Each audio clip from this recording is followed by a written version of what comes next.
Hey guys, and welcome to this quick video, in which I load test the newest revision of the QuinLED-Quad LED dimmer. For the people unfamiliar with QuinLED, the Quad is a 4-channel Wi-Fi connected dimmer which is capable of dimming up to 300 kHz of PWM. All channels can be used for a warm white LED strip or can be combined to run an RGBW LED strip. I've attached a 350 24V Meanwell power supply and 4 different LED strips for this test, and let's see what the board can handle. The LED strips I have connected are of 2 different types. 2 are 70W 24V variants, and the other 2 are 100W 24V variants. Together, they should put a load of about 340W through the board. I have a power meter connected to the AC side of the power supply, so what we are measuring is power usage including conversion loss. As you can see, the LEDs get insanely bright and my camera has a hard time handling all the light output. After a while, you see me quickly dispersing all the LED strip because they were all starting to overheat very rapidly.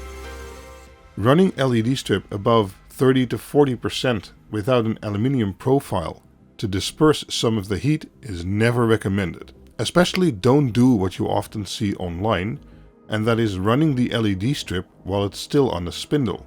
This will really shorten the lifespan of the LEDs in seconds. The LED strip on the far left got over 125 degrees centigrade, but after dispersing and turning on the fan, the strips cooled down to about 80 degrees Celsius. Still way too high to run permanently, but good enough for doing this test. I've overlaid some FLIR footage you can see me filming. QuinLED-Quad is behaving quite well and never really gets any hotter than 65 degrees. As you can see in the video, to connect 4 white LED strips to a QuinLED-Quad, you need to use an external connector block for the positive rail. You have to remember, this is running almost 350 watts of power through the board and the MOSFETs.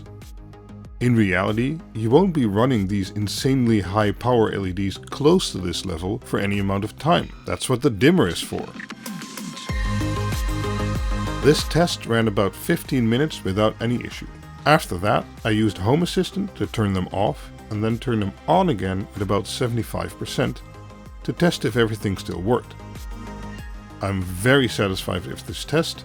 Also, while filming with these settings on my camera, I observed no PWM interference whatsoever. I'm working hard on getting the boards and the web pages finished, and I'll hopefully finish it soon. Make sure to join my new Discord server to chat about it and maybe be part of the first people who get to see the new web pages. Thanks for watching and see you in the next video. Bye bye.